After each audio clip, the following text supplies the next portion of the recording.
Assalamualaikum warahmatullahi wabarakatuh.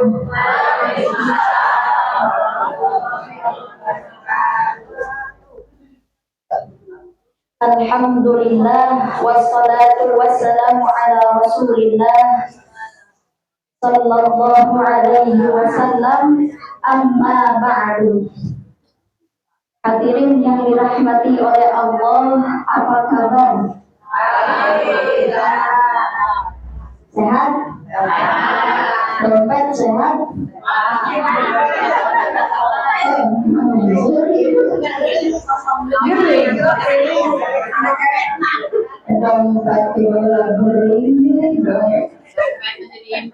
Dompet diimpus. Adi mana dari dompet? Kaifa halukum? Alhamdulillah bikhair. Cung saha tenang ayeuna tanggal sabaraha Rabiul Awal. 12 Senin itu misalkan Kamis. Tanggal berapa ini? Tanggal Senin teh 12, Selasa 13, Rebo 14, Kamis 15. Hari ketiga setelah hari lahirnya siapa? Rasulullah Sallallahu Alaihi Wasallam. Materi kita minggu yang lalu, 2 minggu yang lalu, materinya tentang apa? Lupa lagi. Yang kumaharek praktek berarti. Praktek kita 2 minggu yang lalu waktu itu tentang bersolawat. Apakah kita sudah mempraktekannya? Alhamdulillah aja. Setelah bulan kelahiran, hari ulang tahun mah budak ayeuna mah. Anu mana Rasul teh sawet dina kitab bukulah satu. Nurul Yakin ramakna pupus Yuswa 18 tahun. Ramakna ayeuna urang geus langkung di 18 tahun. Setengah abad Rasulullah dilahirkan dina kaayaan kegiatan ramah. Sampai Yuswa 2 tahun ibuna terus. Jantan kaayaan 3 tahun terus tegaduh ramah, tegaduh ibu. Kurang kapanpun ada gini. Yuswa 2 tahun ada gini. Ibu ramah ada ya. Alhamdulillah. Nah, pembahasan 2 minggu yang lalu tentang sholawat, insya Allah pembahasan kami sore ini adalah tentang sholawat. Sholawat kamari sandi praktek. Pembahasan yang sekarang adalah tentang warisan.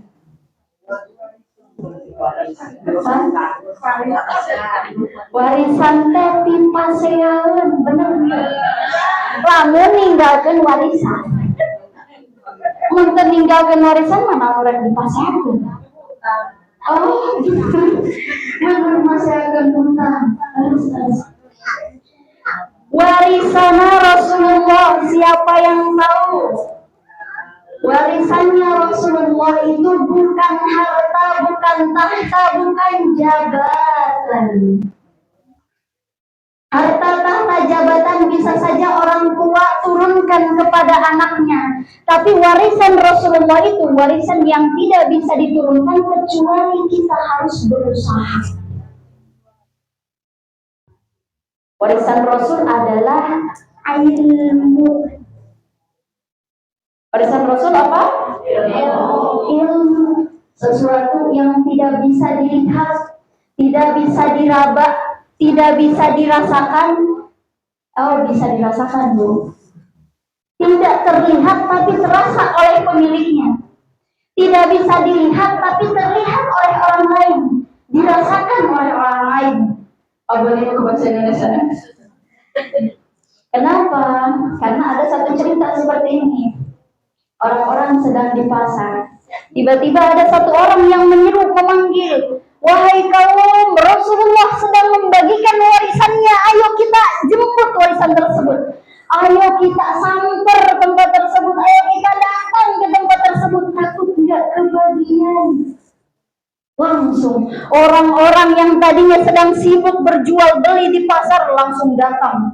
Di mana warisan Rasulullah? Di mana dibagikannya? Di masjid. Akhirnya kaum tersebut datanglah ke masjid, dilihat mana yang sedang membagikan warisan Rasul. Yang saya lihat hanya ibu Luha, Nande, Mahmunjar, Hulan, Kubur. Ayo ngadang audio sama kabar. Mana warisannya Rasul? Kami tidak ada melihat pembagian warisan di masjid tersebut. Lalu itu kaum kembali datang nyamperin orang yang tadi buat pengumuman dadakan, padahal mereka lagi jual beli, lagi transaksi, lagi tukar menukar barang. Nyamperin orang tersebut terus bilang, "Kamu bohong. Katanya Rasulullah sedang membagikan warisan di masjid, tapi kami lihat di masjid tidak ada siapapun kecuali golongan yang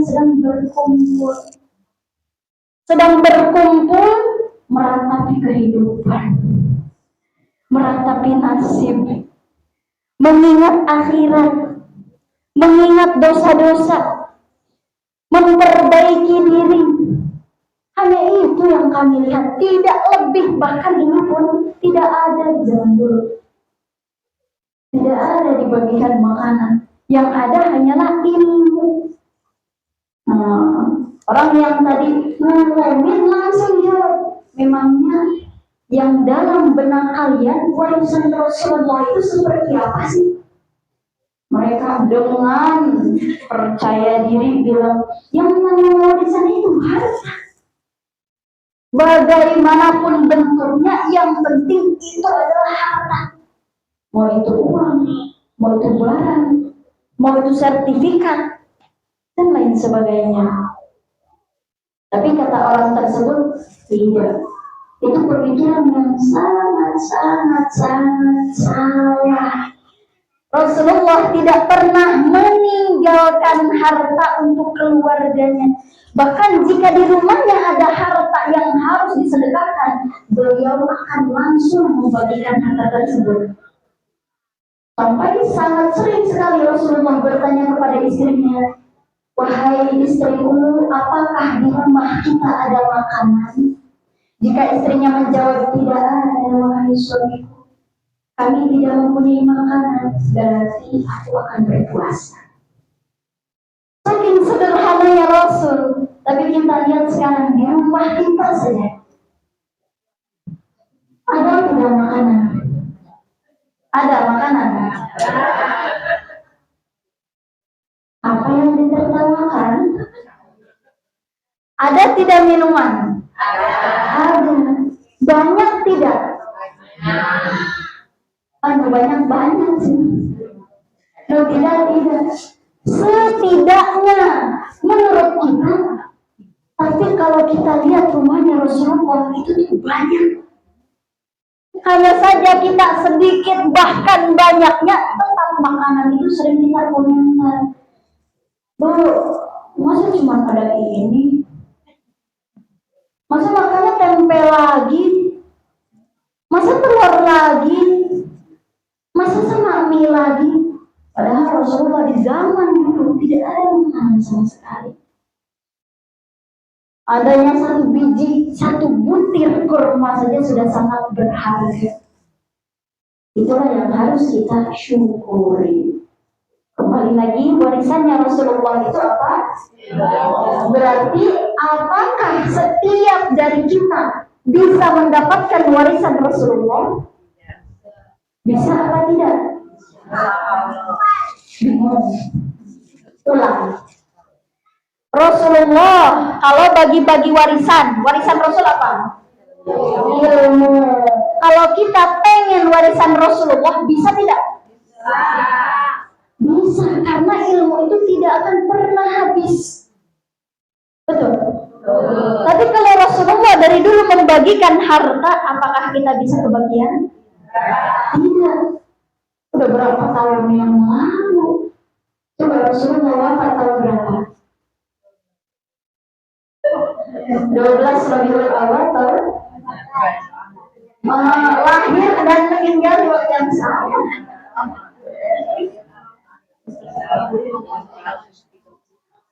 Dengan 430-an. Pokoknya malamun salah pas pakai han. Han.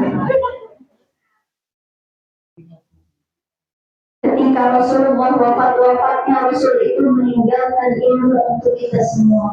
Kata Rasul, ketika datang di suatu zaman, maka peganglah dua hal ini. Yang pertama Al-Quran, yang kedua hadis Rasul. Dan keduanya itu adalah ilmu maksudnya.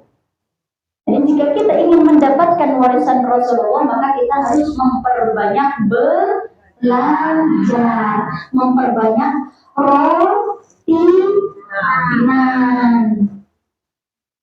Memangnya kenapa pertanyaan di zaman sekarang? Bisa saya ingin menyekolahkan anak saya.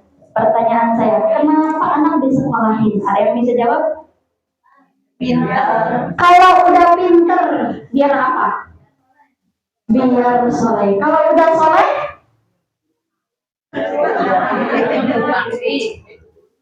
Biar bakti. Kalau udah bakti? Ibu gadung putra itu. Kita putra terek naon, rek di naon. Sudah jadi dokter. Sudah di damel. Terus sudah?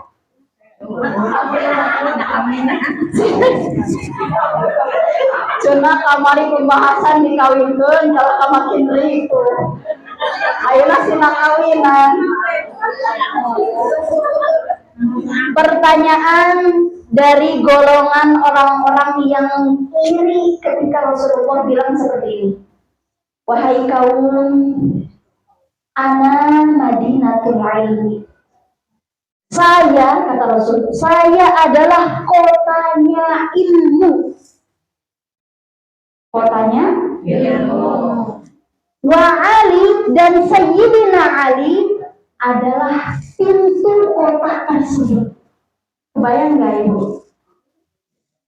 Kalau kita membayangkan suatu kota, itu ilmu semua isinya. Itu adalah Rasul.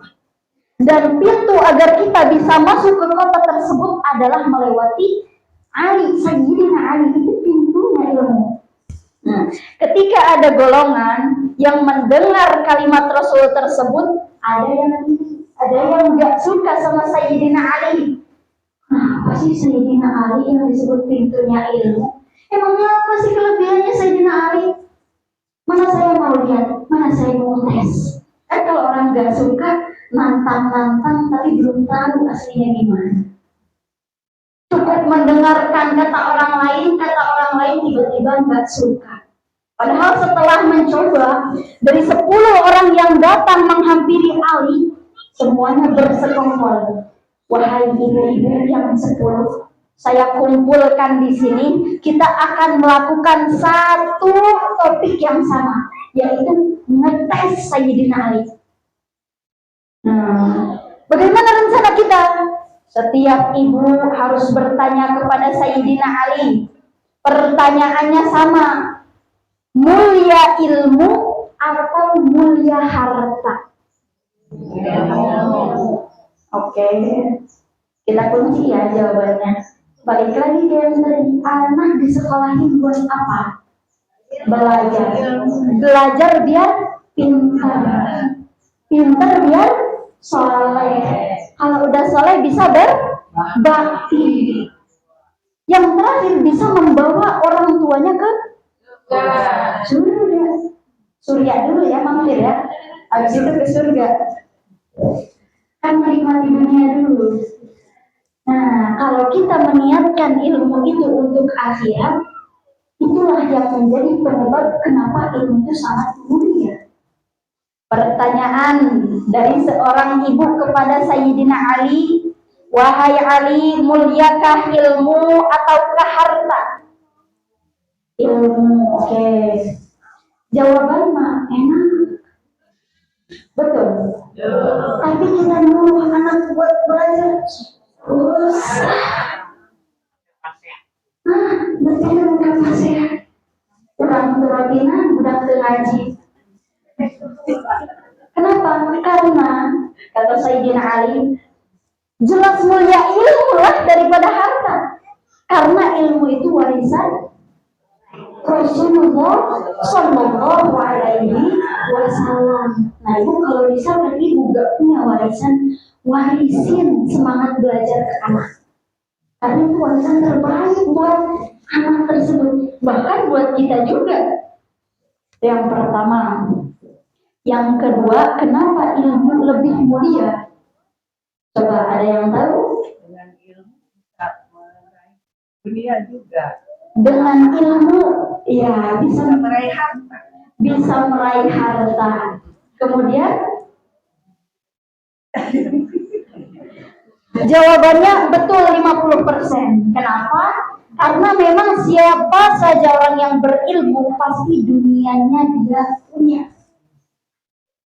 Tapi jika hanya ilmu yang membuat dia pinter, tapi nggak bisa berakhlak dengan baik, pinter kebelinya.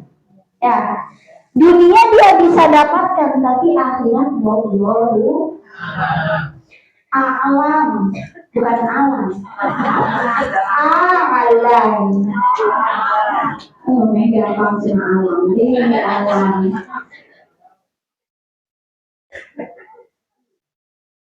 Apa tadi yang kedua? Ilmu itu bisa menghantarkan kita sampai akhirat, tapi dunia pasti bisa didapatkan. Berarti yang namanya apa? Ilmu, kita tidak pernah menjaga ilmu, betul? Misal, saya jago dalam bertani.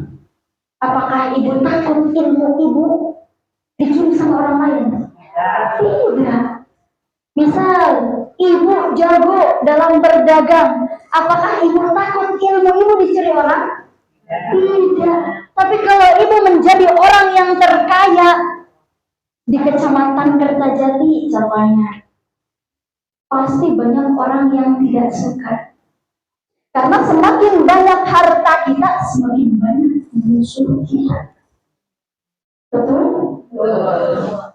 Saya punya harta, saya bagiin semuanya, terbagi rata. Setelah pulang, bagi-bagi cuma dikit. Besoknya saya punya harta, saya bagiin, tapi banyak. Hanya cukup sampai sini saja. Pas pulang ke rumah, pelit amat. Bagi-bagi cuma ke orang-orang tersebut aja dikasih. Tapi kalau ilmu kita bagikan sedikit ataupun banyak, tidak ada orang yang mengomentari kalian. Tidak ada orang yang akan menjadi musuh kecuali orang yang iri. Karena iri tidak bisa mencuri ilmu kita juga, cukup iri. Tapi kalau kita menjadi orang kaya, orang-orang yang gak suka, pasti mereka pengen mencuri.